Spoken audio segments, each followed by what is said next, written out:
So చాలామంది సమస్యలు మీది ఏందన్న సమస్య? సార్ మేము రెవెన్యూ డిపార్ట్మెంట్ సార్, మాది 317 కింద మాకు సంగారెడ్డి జిల్లా చార్మినార్ జోన్ నుంచి రాజన్న సిరిసిల్ల జిల్లా టీచర్లది మీద అంతా కూడా సమస్య. టీచర్లది ఒకటి, మాది రెవెన్యూ శాఖ సార్. రెవెన్యూ శాఖలో 317 జీవోలో మాకు చార్మినార్ జోన్ నుంచి మమ్మల్ని చార్మినార్ జోన్లో ఉంచాలి, కానీ రాజన్న సిరిసిల్ల జిల్లాకు పంపించారు జోన్ 3.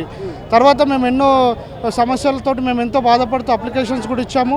మాకు స్పౌస్ ఉంది, స్పౌస్ అప్లికేషన్ కింద కన్సిడర్ చేయమని సీసీఎల్ గారిని ఎన్నోసార్లు అప్రోచ్ అయ్యాము, అయినా కన్సిడర్ చేయలేదు. ఇప్పటికైనా ఇప్పుడు ఈ ప్రభుత్వం వచ్చింది కాబట్టి మా బాధలను అర్థం చేసుకొని మాకు న్యాయం జరుగుతుందని చెప్పి ఆశతో మేము ఇక్కడికి వచ్చాం సార్. దయచేసి మా రెవెన్యూ శాఖలో ఉన్న 317 బాధితులను మరియు స్పౌస్ యొక్క అప్లికేషన్ దయచేసి కన్సిడర్ చేసి మాకు మా సొంత స్థానికతను మాకు నిలబెట్టుకొని మా స్థానికంగా మేము ఎక్కడైతే పుట్టి పెరిగినామో అదే సంగారెడ్డి జిల్లాకి మమ్మల్ని పంపించాలని చెప్పి సీఎం గారిని కోరుతున్నాం సార్. ఏమన్నారు అధికారులు అక్కడ లోపల మరి ఫిర్యాదు చేస్తే? సీసీఎల్ ఆఫీస్ పంపిస్తాము, పరిష్కరిస్తామని చెప్తున్నారు సార్. కానీ అతి తొందరలో మా బాధను కూడా గుర్తించి మమ్మల్ని పరిష్కరించాలని కోరుకుంటున్నాము. ఈయన నా మిత్రుడు, ఈయనకి 317 బాధితుల్లో ఈయన కూడా సంగారెడ్డి జిల్లా నుంచి కామారెడ్డి జిల్లాకు వచ్చారు జోన్ 3కి. వచ్చినప్పటి నుంచి ఈయన ఇన్ఛార్జ్ తహసీల్దార్ కూడా పనిచేశారు.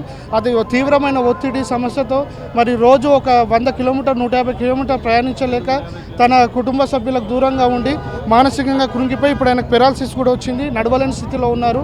కాబట్టి ఇలాంటి సమస్యలతో ఎంతోమంది బాధపడుతున్నాం. ఇతని భార్య టీచరు, అయినా కూడా స్పౌస్ అప్లికేషన్ కింద పెట్టుకున్నారు. అయినప్పటికీ ఇప్పటి వరకు మా సమస్యను ఇంకా పరిష్కరించలేదు. దయచేసి అతి తొందరలో సీఎం గారు మమ్మల్ని గుర్తించి మా సమస్యను గుర్తించి మాకు న్యాయం చేయాలని కోరుతున్నాం సార్. ప్రాంతాలు వేరైనా సమస్యలు ఒకటే, ఇక ఒక్కొక్కరిది ఒక్కొక్క సమస్య. సో ప్రజావాణిలో దర్బార్కు ప్రజాభవన్కి అయితే అందరూ వెలువెళ్తా ఉన్నారు. ఇక గతంలో కేవలం శుక్రవారం రోజు ఒక్కరోజు మాత్రమే ప్రజావాణి ఉంటుందంటూ చెప్పిన రాష్ట్ర అధికార ప్రభుత్వం మాత్రం వారానికి 2 సార్లు అంటే శుక్రవారము ఇటు మంగళవారం 2 రోజులు కూడా ప్రజా దర్బార్లో ప్రజావాణిలో వాళ్ళ సమస్యలు వినిపించాలని చెప్పింది. సో ఇక చాలామంది వాళ్ళతో కూడా మాట్లాడదాం. ప్రజావాణిలో వాళ్ళ సమస్యలు వినిపించిన తర్వాత బయట మీడియా పాయింట్ దగ్గర మాట్లాడుతున్నారు. ఒకసారి లక్ష్మీ శ్రీనివాస ఇండస్ట్రీస్ అట స్టీమ్ మిల్క్ సంబంధించి వ్యతిరేకంగా చిన్నపాపాయపల్లి ఊరు ప్రజలంటూ వాళ్ళు పోరాటం చేస్తున్నారు. ఒకసారి చెప్పండి, ఏంటి సమస్య, ఎక్కడి నుంచి వచ్చారు? నా పేరు తిరుపతి, చిన్నపాపల్లి గ్రామం, హుజురాబాద్ మండలం, కరీంనగర్ డిస్టిక్. గ్రామ పంచాయతీ పర్మిషన్ లేకుండా స్టీమ్ మిల్ ఎత్తాలి. అది టీఎస్ ఐపాస్ ద్వారా పర్మిషన్ తెచ్చుకున్నామని మిల్లు యజమాని గ్రామ పంచాయతీ పర్మిషన్ లేకుండా స్టీమ్ మిల్ ఎత్తాలి. దానివల్ల దుర్వాసన, డస్టు, చుట్టుపక్కల పంట పొలాలు, ప్రజలకు అనారోగ్య సమస్యలు ఉంటాయని చెప్పేసి గ్రామ ప్రజలు పాలకవర్గం గ్రామ పంచాయతీ తీర్మానం చేసి కలెక్టర్ గారికి ఇవ్వడం జరిగింది. కలెక్టర్ గారు ఇది pollution control board TS iPASS ద్వారా పర్మిషన్ ఇచ్చిళ్ళు. ఆ పొల్యూషన్ కంట్రోల్ బోర్డుకు అప్లికేషన్ పెట్టుకోమంటే మేము ఇక్కడ zonal office, head office commissioner గారికి తెలియజేయడం జరిగింది. వారం రోజులు ఎంక్వైరీ చేసి దీనిపైన చర్యలు తీసుకుంటా అని చెప్పారు.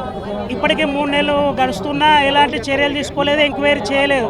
ఇది మా నియోజకవర్గం ఎమ్మెల్యే అయిన కౌశిక్ రెడ్డి గారికి కలవడం జరిగింది. మిల్లు యజమానిని పిలిచి దీనివల్ల ప్రజలకు హాని పంట పొలాలకు నష్టం వాటిల్తుందని మిల్లు యజమానిని పిలిచి ఆబ్దాలు చేయడం జరిగింది. ఎలక్షన్ అయిపోయినాక ఇప్పుడు ఈ 5 డేస్లో మళ్ళీ వర్క్ స్టార్ట్ చేయడం జరిగింది. కౌశిక్ రెడ్డిని కలవడానికి సమయం ఎవరు ఇవ్వట్లేదు. అట్లా మిల్లుతోటి ఇబ్బందులు జరుగుతాయని ఇక్కడ ప్రజావానికి వచ్చి కలవడం జరిగింది. ఆబ్జెక్షన్ లెటర్ కూడా మంత్రి గారికి ఇవ్వడం జరిగింది. ఏమన్నారు మరి ప్రజావాణిలో, ఏమన్నారు అధికారులు?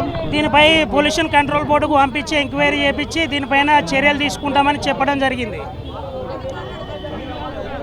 ఎవరికి వాళ్ళు సమస్యలతో అయితే ప్రజావానికి వస్తున్నటువంటి సిచ్యువేషన్ మనకు అనిపిస్తుంది.